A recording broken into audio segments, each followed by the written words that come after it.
오늘은 사과를 건네며 사과합시다 라는 제목으로 누가복음 2장 14절 말씀인데요. 우리 성탄절 말씀, 이번 주 다음 주가 이제 성탄절 우리가 계절인데 우리 말씀 다시 한번 우리 새기고 우리 공동체 안에 예수 그리스도의 참된 복음의 메시지가 있어질 간절히 소망합니다. 제가 이런 질문을 하면서 시작하려고 합니다. 나는 지난 한 해 동안 누구랑도 한 번도 싸운 적이 없다, 이러신 분 있으면 한번 손 한번 들어보시겠습니까? 또 이렇게 또 이런 때 또 손 들면 난리 나는 겁니다. 우리가 사실 1년 동안 살아오면서 한 번도 막 싸운 적 없고 막 갈등 없고 이런 분 아마 아무도 없을 것입니다. 여러분, 우리는 연약하고요, 우리는 불완전하고 굉장히 우리는 죄악되기 때문에 우리 인간관계 가운데서 뭐가 있습니까? 갈등이 있고요, 또 깨어짐이 있고 상처가 있고요, 아픔이 있습니다. 여러분, 이와 같은 인간관계의 현실 속에서 사실 예외인 사람은 아무도 없습니다. 돈 많은 빌 게이츠는 갈등이 없고요, 깨어짐이 없고 상처받은 일이 없을까요? 그렇지 않습니다. 여러분, 전 세계를 움직인다라는 우리 미국 이 나라의 대통령은 갈등이 없고 또 뭐 상처가 없고 깨어짐이 없고 아픔이 없을까요? 그렇지 않습니다. 여러분, 우리 인간의 본성, 휴먼 네이처라는 것 자체가 굉장히 불완전하고 여러분 불확실하고 불안전하기 때문에 여러분 평화가 없는 것입니다. 갈등과 혼돈 그 자체죠. 여러분, 설교를 하고 있는 목사인 저라고 해서 갈등이 없습니까? 혼돈이 없나요? 갈등이 없는 것처럼 보여지나요?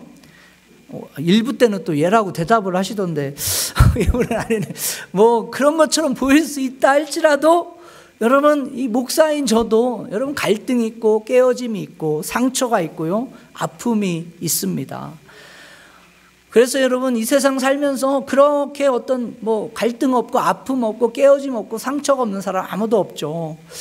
저는 이번 이 크리스마스 시즌을, 성탄절 이 시즌을 보내면서 이런 묵상을 한번 해봤습니다. 왜 예수님의 탄생이 12월 이 연말에 태어났다라고 우리가 믿고 있는 것일까 하는 것이죠. 여러분, 여러 가지 신학적, 역사적인 배경, 또 근거가 있고요, 또 신앙의 전통들을 이야기할 수 있겠지만, 저는 오늘 이 아침에 좀 제 개인적인 묵상, 또 개인적인 그런 생각들, 그리고 그 묵상 가운데 제가 여러분들과 나누고 싶은 그런 답을 좀 이야기하고 싶습니다. 여러분, 왜 예수님이 이 연말에 태어났다라고 믿는 것일까? 제 개인적인 묵상은 이렇습니다. 예수님이 이 땅에 오신 궁극적인 목적이 이 땅 가운데 평화를 주시기 위해 오셨기 때문이다, 이런 것이었습니다. 여러분, 우리가 한 해 동안 살면서 인간관계 속에서 얼마나 많은 그러한 갈등들이 있었습니까? 문제가 있었습니까?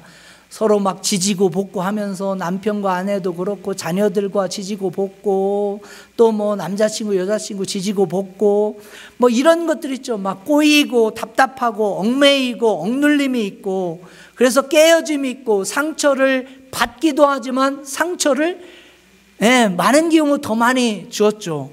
그렇기 때문에 이러한 수많은 어떤 우리의 인간관계의 어떤 갈등과 혼돈 속에서 이제 이 평강의 왕으로 오신 예수님이 탄생하신 이 날이 연말이잖아요. 이 연말의 이 날을 기념하면서 우리 속에 있는 모든 그런 갈등들, 아픔들, 상처들, 이런 꼬임들, 얽매이들, 이런 것들을 다 뭐하라고?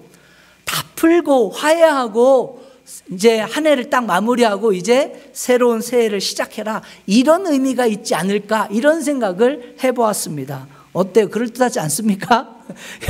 그래서 여러분, 우리가 함께 읽은 이 누가복음 2장 14절 말씀도 보시면요, 천사가 예수님이 이 땅에 오신 궁극적인 이유, 목적, 이것에 대해 뭐라고 언급하고 있는가, 우리 같이 한번 읽어보실까요? 시작. 지극히 높은 곳에서는 하나님께 영광이요, 땅에서는 하나님이 기뻐하신 사람들 중에 평화로다 하시니. 지금 예수님이 우리 모두를 위해서 뭐를 위해 이 땅에 오셨습니까? 평화를 위해 왔다는 거예요. 여러분, 예수님이 이 땅 가운데 평화를 주시기에 오셨다는 이 사실 여러분 믿으십니까? 예, 예수님이 이 땅 가운데 평화 주시기 위해서 평강의 왕으로 오신 줄 믿습니다. 여러분, 이것이 크리스마스 이 성탄절 가운데 우리 모두가 기억해야 할 아주 중요한 메시지 중에 하나인 것입니다. 평화, 화해.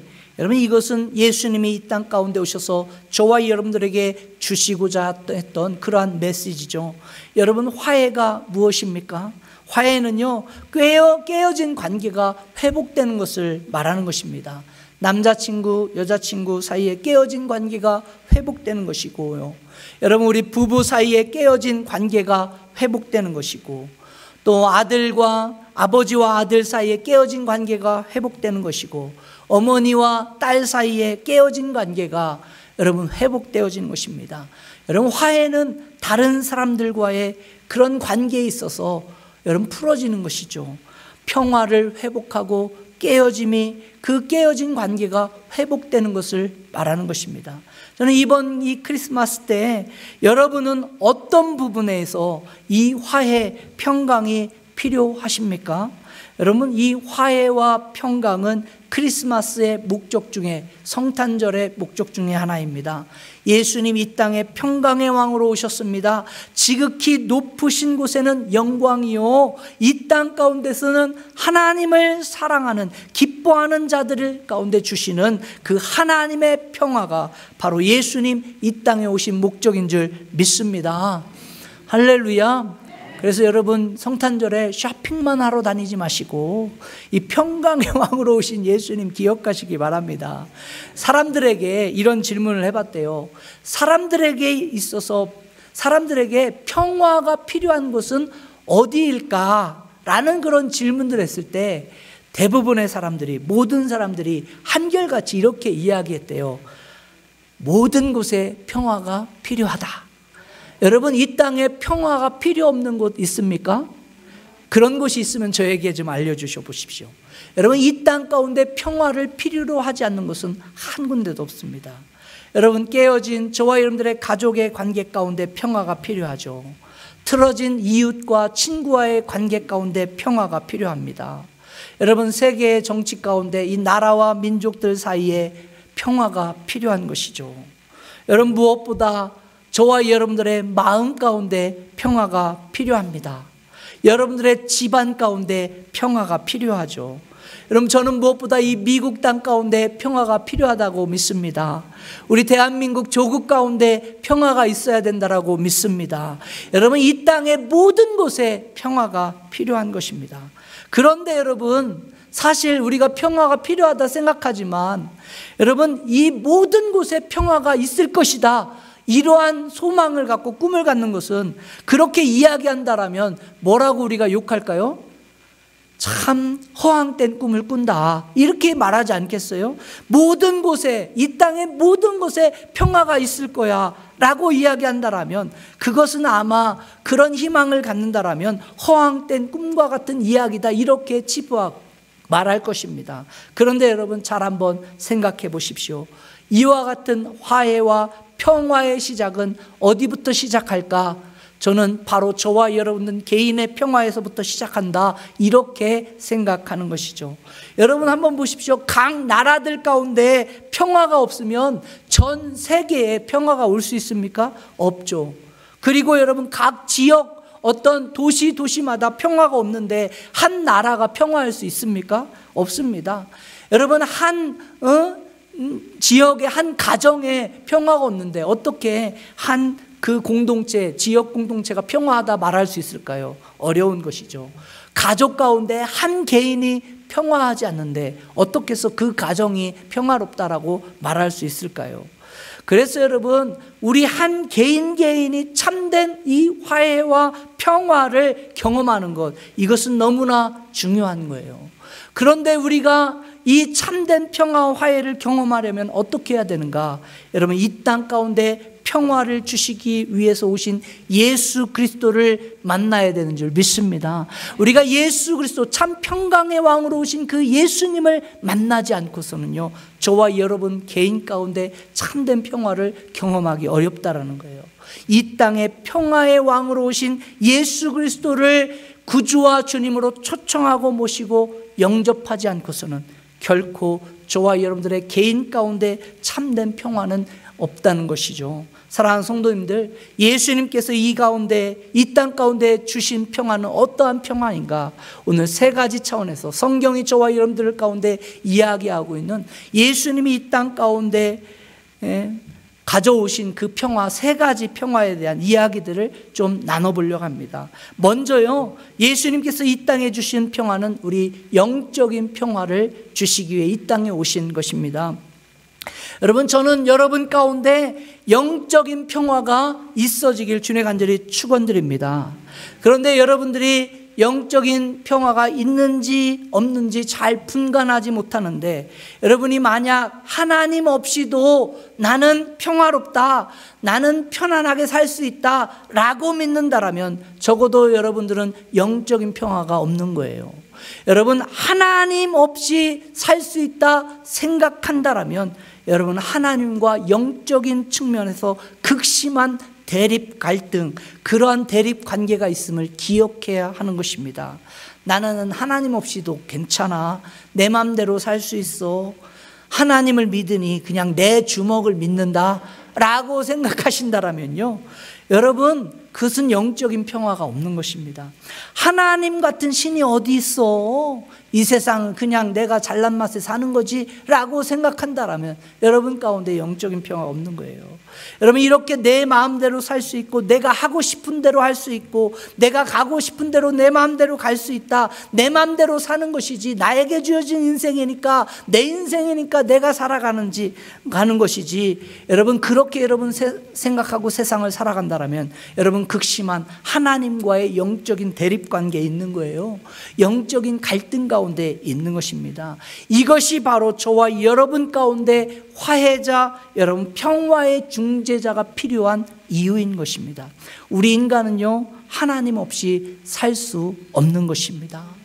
그런데 하나님 없이 살아갈 수 있다 라고 믿고 생각하는 것, 이게 성경은 뭐라고 이야기한다고요? 그게 죄라고 이야기하는 거예요. 우리가 지금까지 로마서 말씀 배우면서 배우셨잖아요. 처음 듣는 얘기처럼 들으시면 제가 어떻게 해야 돼?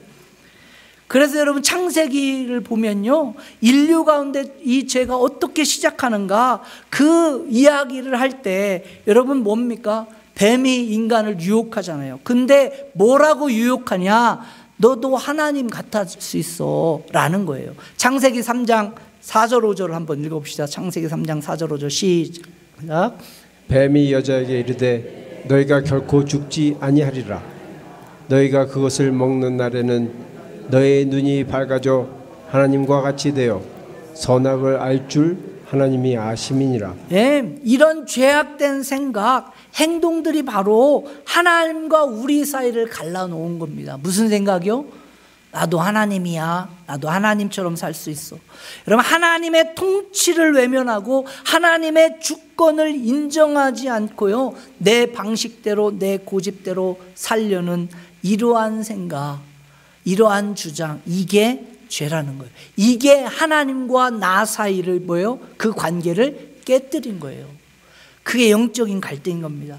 바로 예수님께서 이 땅에 오신 목적은요, 이렇게 영적으로 깨어진 관계를 화해시키시고자 예수님 이 땅에 평강의 왕으로 오신 줄 믿습니다. 나와 하나님 사이에 벌어진 이 영적인 관계의 커다란 그 갭을 예수님께서 중재하시고 화해시키시고자 예수님 이 땅에 평강의 왕으로 오신 줄 믿는 것입니다. 그래서 저와 여러분들이요, 이 평강의 왕으로, 평화의 왕으로 오신 예수님을 저와 여러분들의 마음의 주인으로 모시고 그분을 저와 여러분들의 삶의 주인으로 모시고 영접하고 믿음으로 우리는 살아가는 줄 믿습니다. 그럴 때 하나님과의 깨어진 관계가 회복되고요, 예수님께서 우리의 지난한 모든 죄악들을 용서하시고 예수 그리스도와 하나 될 뿐만 아니라 하나님과의 깨어진 관계가 다시 뭐 하는 거예요? 네, 회복되는 거예요. 이것을 우리는 뭐라고 이야기한다? 이게 구원이다. 이렇게 말하는 것입니다. 할렐루야. 그래서 로마서 5장 1절 말씀 같이 한번 읽어봅니다. 시작. 그러므로 우리가 믿음으로 의롭다 하심을 받았으니 우리 주 예수 그리스도로 말미암아 하나님과 화평을 누리자. 우리가 로마서 말씀하면서 배우지 않았습니까? 우리가 가장 먼저 해야 할 것은요, 하나님과 더불어 뭐 해야 돼요? 화평하는 거예요. 여러분, 하나님과 더불어 화평을 누리며 살아가고 계십니까? 여러분들이 다른 무엇보다도 여러분의 삶 가운데 가장 먼저 이루어야 할 평화, 평강은 바로 하나님과 더불어 화평을 누리는 삶을 살아야 하는 거예요. 우리 인간은요, 영적인 존재예요. 그렇기 때문에 이 영적인 화해, 영적인 평강을 찾지 못하면요, 여러분의 삶 자체가 뭐예요? 아무리 뭐 돈이 많고 뭐 성공하고 뭐 한다 할지라도 그 삶 자체가 뭐가 없어? 평안할 수 없는 거예요. 평강이 없는 거예요. 왜? 먼저 하나님과 더불어 화평하는 영적인 화평을 경험해야 되는 것입니다. 그래서 여러분들이 뭐 보이지 않는 이 영적인 삶을 여러분들이 인정하던 인정하지 않던 그 영적인 삶이 있다. 여러분, 그 사실을 믿으셔야 돼요. 우리 사람들은요, 보이지 않는 영적인 삶과 영적인 세계가 있음을 인정해야 하는 것입니다. 여러분 한번 생각해 보십시오. 하나님을 믿던 믿지 않던, 교회를 다니던 교회를 다니지 않던요, 어떤 어려움이 당하고 무슨 큰 사건이 일어나고 막 갑자기 질병이 닥쳐오고 인간의 어떤 방법으로 해결할 수 없는 그러한 일들이 닥치면 가장 먼저 누구를 찾아요? 그 어떤 신을 찾잖아. 그게 인간의 존재예요. 왜? 인간은요, 이 영적인 존재다라는 것을 무시할 수 없는 것입니다. 그래서 여러분, 어렸을 때 혼자 화장실 간 기억 있어요? 또 다들 아니신가 보네. 목사님, 저희 집은 부자라서 화장실 멀리 안 갔어요. 뭐 이러면 말할 말이 없어요. 저는 가난해서 저 어렸을 때도 막 한 15m 가가지고 화장실을 가야 했는데, 여러분 밤에 여러분 화장실 혼자 간 경험 있습니까? 그런데 나는 그때 막 일어나가지고 막 당당히 나 화장실 갈래 하고 막 가셨어요? 어떻게 했어? 어떻게 그래서 형, 막 언니, 오빠 막 그냥 이종 사촌 뭐 다 불러다가 막 같이 가자고, 절대로 가면 안 된다고, 내가 볼 일 볼 때까지 꼭 기다려. 왜 그래요? 왜? 뭐가 무서워요? 뭔가 이게 내 보이지 않지만 뭐가 이런 게 있다 이렇게 보는 거예요. 그 영적인 세계를 보여 다 인정하잖아요. 우리 인간은요, 그걸 무시할 수 없습니다. 여러분, 죽을 병에 걸렸는데요, 말로는 뭐 나는 괜찮아 하는데 속으로는 다 뭐해? 두려워요. 그게 인간이에요. 왜? 우린 영적인 존재니까. 그래서 여러분, 우리가 보이지 않는 이 영적인 세계가 있음을 인정하고요, 그 영적인 세계를 다루시는 분, 그 영적인 세계의 유일하신 하나님, 그 하나님이 살아계시다, 그 하나님이 천지 만물을 지으신 창조주 하나님이다, 이 사실을 믿고요, 그 하나님과 더불어 먼저 뭐 해야 돼? 화평을 누리는 것. 그게 시작인 거예요. 그런데 어떻게 그 하나님과 더불어 화평을 누릴 수 있습니까? 우리가 착하게 살면 하나님과 더불어 화평합니까? 흠없고 완벽한 삶을 산다고 노력한다고 됩니까? 여러분, 죄를 한 번도 짓지 않고 무결점의 사람으로 살면 살아갈 수 있어요? 그렇지 않다라는 거예요. 인간은요, 기본적으로 그게 안 되는 거예요. 성경은 우리가 하나님과 더불어 화평할 수 있는 유일한 길, 유일한 그 진리, 그게 누구라는 거예요? 예수 그리스도다, 이렇게 가르쳐 주시고 말씀해 주는 겁니다. 그러므로 우리가 이 땅의 화해자, 평강의 왕으로 오신 이 예수 그리스도를 내 삶의 구원자로, 구주로 믿음으로써 우리는 하나님과 더불어 뭐 할 수 있어요? 화평을 누리게 되는 줄 믿습니다. 이게 먼저야 돼요. 이 하나님과 더불어 화평하는 영적인 평화를 누릴 때 여러분의 삶이 뭐 한 거예요? 삶이 평화. 그래서 내 영혼이 잘됨과 같이 네가 뭐가 범사가 잘 되는 거예요. 순서를 거꾸로 하면 안 되는 거예요. 근데 많은 사람들이 신앙생활에서 힘든 게 뭐냐면 자꾸 거꾸로 가려고 그래. 내가 범사에 잘 돼야 뭐 영적인 삶. 그래서 뭔가 일이 잘 풀리면 교회 나오려고 해요. 그게 아니에요. 거꾸로 해야 돼. 내 뭐가 영혼이 평강할 때 우리의 뭐가? 범사. 여러분 영적인 생활이 흐트러지잖아요. 여러분 삶이 흐트러져요.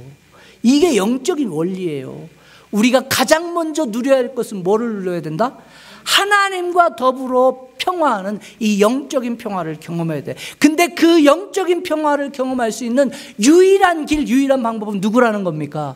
이 땅에 평강의 왕으로 오신 그 예수 그리스도로 말미암아 되는 줄 믿습니다.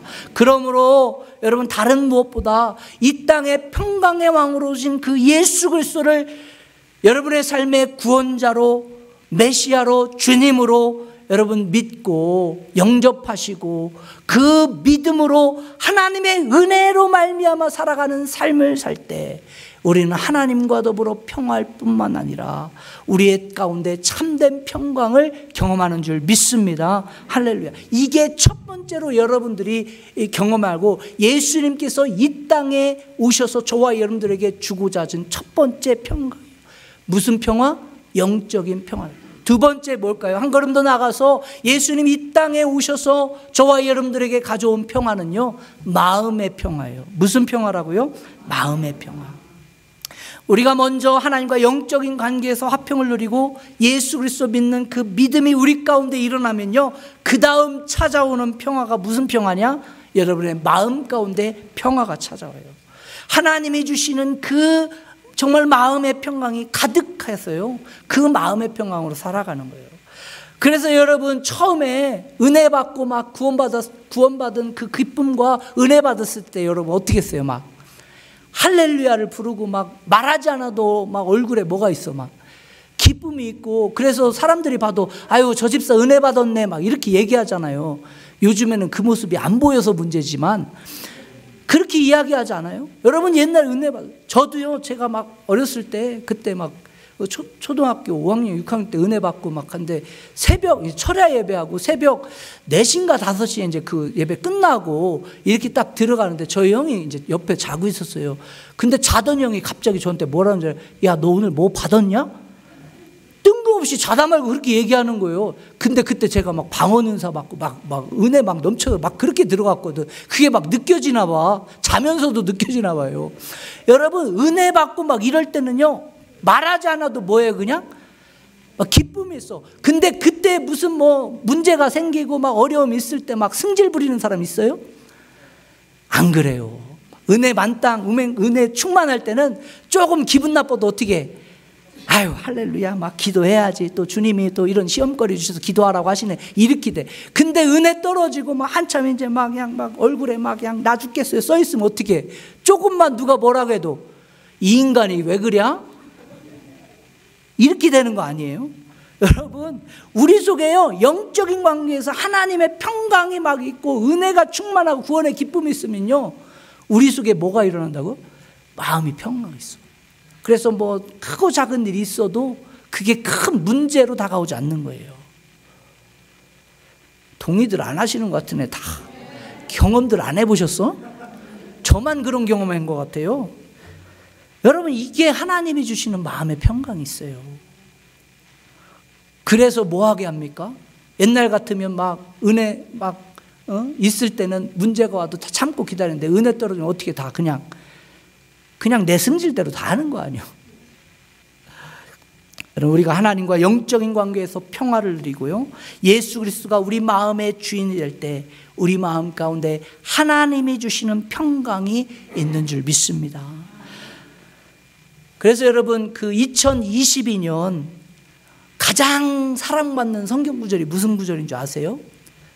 이사야서 41장 10절인데 우리 같이 한번 읽어볼까요? 시작. 그러므로 우리가 두려워하지 말라, 내가 너와 함께 함이라.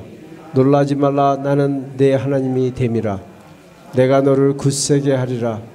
참으로 너를 도와주리라. 참으로 나의 의로운 오른손으로 너를 붙들리라. 우리는 연약해도 성경 읽는데도 평화를 깨. 서로 그냥 마음대로 읽는 거예요, 그냥. 여러분 전 세계적으로 성경 앱 가운데 여러분 YouVersion이라는 그런 성경 앱이 있는데 이게 이제 전 세계적으로 많은 사람들이 사용하고 있는데 그 사용한 데이터를 기반으로 해서요 2022년 올해 가장 많은 사람들이 찾고 보고했던 성경 구절이요 이사야서 41장 10절이에요. 왜 이렇게 사람들이 이 말씀을 좋아했는가? 그 설립자, 유버전 설립자가 이런 이야기를 한 거를 제가 봤어요. 뭐라고 했냐면 우리가 악전고투하는 상황 속에서도 혼자가 아니라는 사실을 떠올려주기 때문에 그렇다 이렇게 이야기를 하는 거예요. 우리 속에 뭐가 있어? 두려움이 있지만 누구를 의지하고 하나님 있으면 평강할 수 있다. 그런 것들을 찾는 거 아니겠습니까? 여기서 한 가지 더 퀴즈를 내겠습니다. 2022년 한국 버전 아직 안 나와서 2021년 한국 사람들이 가장 많이 사랑한 성경 구절이 뭘까요? 밑줄 치고 막 암송하고 했던 그런 성경 구절이 있어요. 그게 뭘까요? 아주 비슷한 내용인데 신약에 있는 거예요. 여기까지 힌트 줬으면 좀 맞힐만도 한데 없어. 그게 뭐냐면 빌립보서 4장 6절 7절이에요. 우리 같이 한번 읽어볼까요? 아주 비슷한 신약의 말씀입니다. 같이 읽습니다. 시작. 아무것도 염려하지 말고 오직 모든 일에 기도와 간구로 너희가 너희 구할 것을 감사함으로 하나님께 아뢰라. 그리하면 모든 지각에 뛰어난 하나님의 평강이 그리스도 예수 안에서 너의 마음과 생각을 지키시리라. 자, 이 이사야서 말씀과 빌립보서 두 말씀의 여러분 공통점이 뭐예요? 두려움을 이기고 하나님께서 주시는 그 마음의 평화 이게 있다. 이것을 믿고 그것을 바라보라는 것이죠. 여러분 특별히 빌립보서에서요 불안하고 두렵고 염려가 많은 세상 가운데 어떻게 하라고 말씀하고 있어요? 근심하지 말고 뭐 해라? 기도하라고 하잖아요. 삶의 모든 상황 가운데 근심하고 불안해하지 말고 뭐하라? 기도하라는 거예요. 어찌할지 몰라서 막 불안정하고 안절부절하지 말고 뭐하라는 거예요? 하나님 앞에 나아가 기도하라고, 찬양하고 기도하라는 거예요. 그러면 뭐 하시겠다는 겁니까? 하나님의 평강이, 할렐루야, 하나님의 평강이 너희의 생각과 마음을 뭐 하신다? 지키신다. 그래서 여러분 어떤 어려움들이 있고 막 답답한 일이 있고 걱정이 되고 염려할 때 뭐부터 해야 돼? 승질부터 부리면 안 되는 거예요. 뭐부터 하라고요? 기도부터 하라는 기도. 상황이 자꾸 나빠지고 어려움들이 닥치고 막 스트레스가 쌓이는 것 같으면 뭐 하라는 거예요? 하나님께 나와서 기도하고 찬양하고 예배 자리에 나오라는 거예요. 그럴 때 뭐 하겠다는 겁니까? 하나님께서 하나님의 평강으로 뭐를? 우리의 생각과 마음을 지키신다. 이게 하나님의 평강이에요. 이게 여러분들의 마음의 평강을 찾는 길입니다. 할렐루야. 뭐 하시라는 거예요? 기도하라고. 또 기도하라고 했더니 나오셔서 하나님 나한테 이럴 수 있어요? 내가 지금 얼마나 했는데 이렇게 따지면서 기도하라고요? 어떻게 기도하라고 가르쳐줘? 기도하는데 뭐 어떻게 기도하래요? 감사함으로 기도하라는 거예요. 와가지고 하나님 나한테 이럴 수 있어 지금? 내가 얼마나 헌신했는데 이럴 수 있어요? 내가 지금 얼마나 믿었는데 이럴 수 있어? 이게 아니라 하나님 앞에 뭐함으로? 감사함으로 기도할 때 여러분의 모든 상황과 형편을 살피신 하나님께서 우리의 모든 염려를 기쁨으로 평안으로 바꾸시는 줄 믿습니다. 그래서 하나님의 평강이 저와 여러분들의 생각과 마음을 지키는 거예요. 그래서 여러분 마음의 평강하려면 어떻게 해야 돼요? 뭐 하셔야 돼? 감사함으로 기도하시라는 거예요. 할렐루야. 마지막으로요, 예수님께서 이 땅에 가져오신 평강은 뭐냐? 우리가 다른 사람과 더불어 평화해야 된다는 거예요. 여러분 보십시오. 예수 그리스도를 믿음으로 말미암아 영적인 평화를 경험하고요, 우리가 그 평강의 주인이신 주님께 우리의 사정 형편을 나누고 감사함으로 기도할 때 마음의 평화를 경험합니다. 근데 이 평화는 우리 안에 머물러 있지 않다라는 거예요. 어떻게 하라고요? 다른 사람으로 확장되는 줄 믿습니다. 여러분, 예수님께서 이 땅에 평강의 왕으로 오셔서 저와 여러분들에게 주신 평화는 다른 사람들과 더불어 함께 또 평화하는 삶을 살라는 거예요. 하나님께서는 저와 여러분을 화평케 하는 자로 부르신 줄 믿습니다. 예수님께서 이 땅에 평강으로 왕으로 오셨는데 그 예수님을 마음에 믿어 구주로 영접하고 주님을 따르는 그런 신자로 제자로 살아가는 저와 여러분 모두를 주님은 동일하게 뭘로 부르셨다? 화평케 하는 자로, 피스메이커로 부르신 줄 믿습니다. 이 평강의 왕이신 예수님이 저와 여러분들의 삶의 주인으로 모셨다면 당연히 저와 여러분들의 삶 가운데서도 주님이 주신 그 평강을 나누어주는 그러한 피스메이커, 평화를 만들어가는 사람이 되어야 될 줄 믿습니다. 그래서 요한복음 13장 34절 뭐라고 말씀합니까? 같이 읽습니다. 시작. 화평케 하는 자는 새 계명을 너에게 주노니 서로 사랑하라. 내가 너희를 사랑한 것 같이 너희도 서로 사랑하라. 하나님께서 저와 여러분들의 화평케 하는 자로 부르신 줄 믿습니다. 그래서 우리의 모습 자체를 보면 막 죄도 많은 것 같고 흠집도 많고 잘못된 것도 많아요. 그런데 나만 그렇게 많은 것이 아니라 누구도 많아요? 다른 사람들도 그렇게 많다라는 거예요. 그러니까 뭐 하라는 거예요? 나한테는 관대한데 다른 사람들한테는 어떻게? 굉장히 어떤 고백들 안 하셔. 야박하시잖아. 예? 그러니까 나의 어떤 결점, 나의 연약함 이런 것들을 인정할 뿐만 아니라 다른 사람들의 그런 연약함도 뭐 할 수 있어야 돼요? 헤아려 볼 수 있어야 돼요. 그래서 우리는 내 잘못은 어떻게 보이고 티같이 작게 보이지만 다른 사람 잘못은 어떻게 보여요? 어떻게 하셨어 다들? 그게 문제예요. 그게. 그래서 막 네가 그럴 수가 있어 막 이러면서 여러분, 하나님이 여러분들에게 말씀을 주신 것은요 누구한테 주신 거예요? 나한테 준 거예요. 그 말씀 가지고 저 김집사 잘하나 보자, 저 박집사 잘하나 보자, 그거 뭐 피겨라운 잣대로 여러분 삼으라고, 율법의 잣대로 삼으라고 여러분들에게 주신 말씀이 아니라는 거예요. 하나님께서 말씀 주신 때 누구한테? 나한테 준 거예요. 그러니까 그 말씀 받으면 누구를 자꾸 생각해야 돼요? 나를 생각하는데 오늘도 화평케 하라 이 말씀. 그래, 오늘 그 채집사 왔어야 했는데 오늘 안 왔네, 이렇게 해석하지 말라라는 거예요. 누구에게? 그래서 화평케 하는 자로 부르셨다 하면은 누가 화평케 하는 자 돼야 돼요? 할렐루야. 내가 화평케 하는 자 돼야지. 그래, 그 김집사 오늘 와가지고 들어야 됐었는데 그 인간 때문에 내가 얼마나 힘든데 막 이러지 말라는 거예요. 여러분, 하나님께서 저와 여러분들을 화평케 하는 자로 부르셨다라는 것은요 내가 그런 화평케 하는 자로 나가라 이렇게 부르신 줄 믿습니다. 그래서 여러분, 마태복음 5장 9절 말씀 한번 읽어보십시다. 시작. 화평케 하는 자는 복이 있나니 그들이 하나님의 아들이라 일컬음을 받을 것이며. 우리가 진실로 하나님의 자녀라면요, 우리가 진실로 예수 그리스도를 우리 삶의 주인으로 모시고 사는 크리스찬이라면, 우리가 평강의 왕으로 이 땅에 오신 예수님을 믿고 따르는 성도라면 우리는 반드시 화평케 하는 사람이 되어야 될 줄 믿습니다.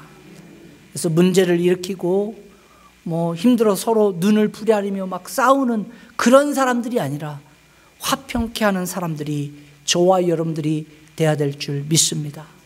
여러분이 서 있는 그 어떤 자리이든 여러분, 하나님께서는 저와 여러분들을 화평케 하는 자로 부르신 줄 믿습니다. 그래서 그 자리가 학생들은 학교일 수도 있고요, 직장인들은 직장일 수도 있고, 여러분 우리 가정주부들은 가정이고요, 우리 가족군들, 또 자녀들, 또 남편, 아내, 여러분 우리가 서 있는 그 자리에서 하나님께서는 저와 여러분들을 화평케 하는 자로 부르신 줄 믿습니다. 우리는 예수님이 나를 사랑하신 것처럼 다른 사람들을 사랑하고 섬겨야 할 사명이 우리에게 주어졌습니다. 왜냐하면 주님이 우리를 화평케 하는 자로 부르셨기 때문인 것입니다. 저는 이 크리스마스 성탄절을 보내면서요, 우리 모두가 우리 다른 사람들에게 은혜와 사랑을 나누어주고 보여주는 피스메이커의 그러한 사람으로 나가는 절호의 찬스다, 이렇게 생각하는 것입니다. 예수님이 이 땅에 평강의 왕으로 오신 것처럼, 그것을 몸소 보여주신 것처럼 우리가 그것을 몸소 실천할 수 있는 그런 기회가 바로 이 크리스마스 성탄절이라고 저는 믿습니다. 그래서 여러분 기억하십시오. 예수님은요, 우리가 하나님의 은혜와 사랑을 받을 만한 자격이 있기 때문에 우리를 구원하신 것이 아니에요. 하나님의 평강을 누릴 만한 자격이 있기 때문에 우리를 하나님의 평강의 자녀로 부른 것이 아니라는 거예요. 그냥 뭐하기 때문에 하나님이 우리를 사랑하셔, 자격 없는 우리를 하나님이 사랑해 주신 줄 믿습니다. 그래서요, 여러분 화평케 하자 했으니까 꼭 하면 이렇게 얘기하시는 거죠. 목사님, 절대로 그 인간하고는 못해요. 내가 다른 건 몰라도 내가 절대로 그 인간하고는 이게 할 수가 없어요. 여러분 그러지 마십시오. 주님이 만약에 저와 여러분들에게 그렇게 얘기하신다고 해봐, 그것처럼 절망적인 상황이 있겠어요? 그렇지 않습니다. 주님이 저와 여러분들을 화평케 하는 자로 부르신 줄 믿습니다. 그래서 여러분 이번 크리스마스 통해서 여러분 화평케 해야 될 사람들은 무엇입니까? 여러분들이 화해하고 평화해야 될 사람은 누구입니까? 바로 그 일들을 위해서 주님이 저와 여러분들 가운데 평강의 왕으로 오신 줄 믿습니다. 여러분 이 사실들을 가지고요, 이 사실들 믿고 오늘은 한 가지 좀 귀한 퍼포먼스를 다 같이 한번 하려고 합니다. 그게 뭐냐면요, 여러분들이 여러분의 가정과 여러분의 삶 가운데서 또 여러분들의 친구들과 우리 성도들의 관계 속에서요, 이 퍼포먼스를 캠페인처럼 이루어갔으면 좋겠는데, 오늘 제가 여러분들에게 사과 하나를 가져왔습니다. 그래서 사과 하나 주시겠어요? 원래 여기 갖다 놨어야 되는데 못 갖다 놨네요. 사과를 잔뜩 갖고 와가지고, 근데 이 사과가 뭐 특별하거나 뭐 영적인 의미가 담겨 있는 사과는 아닙니다. 단지 그냥 사과라는 그 단어, 잠시 대기하고 계세요. 지금 나눠주면 안 됩니다. 찬양할 때 나눠주는 거예요. 앉아 계십시오. 잘 들으세요. 듣는 게 중요합니다. 예, 찬양할 때 나눠주는 거예요. 야, 사과인데 이게 무슨 뭐 특별해서 여러분 이 사과를 나눠주는 게 아니라, 여러분 한국말로 사과는 이 우리가 먹는 사과도 있지만 무슨 사과도 있어요? 다른 사람한테 사과한다. 애플인데 어폴로지 한다. 내가 미안하다, 사과한다, 이런 거 있잖아요. 그런 의미에서 우리가 지난 1년간 사과하고 싶은 사람들에게 여러분 이 사과를 가지고 건네면서 사과하십시다 라는 측면에서 이렇게 하는 거예요. 그래서 오늘은 이 목사인 제가 여러분들에게 먼저 사과 하나씩 나눠주면서 제가 여러분께 사과 먼저 하려고요. 여러분 제가 목사지만 지난 1년 동안 저한테 좀 실망했거나 목사가 저럴 수 있어? 라고 속으로 막 욕했거나 뭐 그런 일 있으면 제가 이렇게 못났어요. 그래서 여러분들에게 사과 하나 주면서 먼저 사과할게요. 여러분 미안합니다. 죄송합니다. 이것은 절대 저의 본심이 아니에요. 그래서 제 사과를 받아주십시오. 그래서 지금 이제 사과를 나눠주는데, 여러분 우리 이 시간에 기대라는 찬양 있잖아요. 이 찬양하면서 우리 집사님들 이렇게 다 나눠줄 때 제가 여러분들에게 사과의 마음을 전하는 거예요. 또 그냥 승질난다고 저는 절대 그 사과 못 받아요 하고, 안 받으면 할 수 없고, 그러나 여러분 모두가 다 이 사과를 받으시고, 또 여러분 이 사과를 받았으면 이것 또한 여러분 그 사과를 전해드릴 수 있는 여러분 되기 바랍니다. 우리 기대 찬양하면서 우리 한번 같이 이 사과하는 그러한 시간 같이 나눴으면 좋겠습니다. 할 때 우리 집사님들 나오셔서 쭉 돌아주시면서 나눠주시면 좋겠습니다.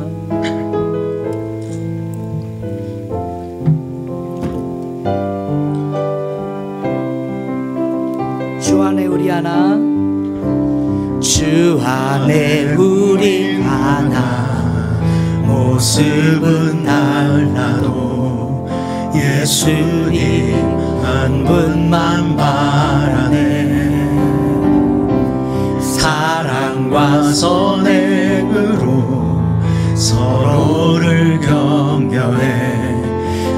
따스함으로 모두 먹으리. 주님 우리 안에 함께 하시니 형제자매의 기쁨과 슬픔 느끼네. 내 안에 있는 주님 모습 보네. 그분 기뻐하시네. 주님 기뻐하시네.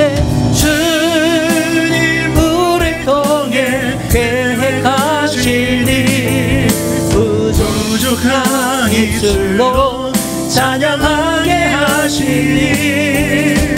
주님 우리 통해 계획하시니 너를 통해 하시니 기대. 주님 우리 통해 계획하시니.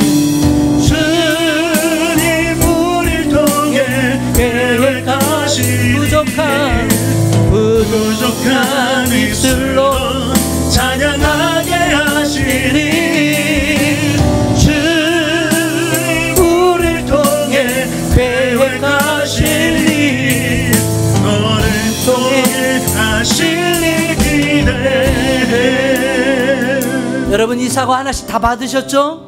여러분 이 사과를 가지시고요, 지난 1년간 사과하고 싶었던 사람들, 그것이 내 남편 아내일 수도 있고 우리 자녀일 수도 있고요, 또 우리 친구일 수도 있고 또 교회 공동체 가운데 형제 자매일 수도 있을 것입니다. 그럼 진심을 당해서 여러분 그분 찾아가셔서 우리 사과를 건넵시다. 사과합시다. 이렇게 고백해 봅시다. 죄송합니다. 미안합니다. 그것은 절대 저의 진심이 아니었습니다. 제 사과를 받아주십시오. 여러분 이것이 2000년 전 예수님께서 이 땅에 평강의 왕으로 오신 이유인 것입니다. 이것이 진정한 크리스마스의 의미이고요, 우리 가운데 평강의 왕으로 오신 그 예수님을 저와 여러분들의 삶 가운데 드러내는 일일 줄 믿습니다. 같이 기도합시다. 하나님, 우리의 연약함과 부족함으로 인해서 수많은 시간 우리 갈등하고 또 상처받고 상처를 주고, 하나님 우리 속에 아픔과 혼돈과 어려움들이 너무나 많았습니다. 주님이 이 땅에 평강의 왕으로 오셔서 우리를 화평케 하는 자로 부르신 줄 믿습니다. 오늘 사과를 하나 받아서 사과를 나누며 건네며 사과하는 피스메이커로 나아가기를 결단합니다. 헌신합니다. 주님 도와주셔서 우리의 삶이 하나님과 더불어 먼저 평화를 누리고, 정말 우리 속에, 우리 마음 속에 예수 그리스도께서 주시는 참된 평화가 경험되게 하시며, 그 평화를 가지고 평화의 사람으로 다른 사람들과 더불어 화평하는 우리 모두가 될 수 있도록 도와주세요. 예수님 이름으로 기도합니다.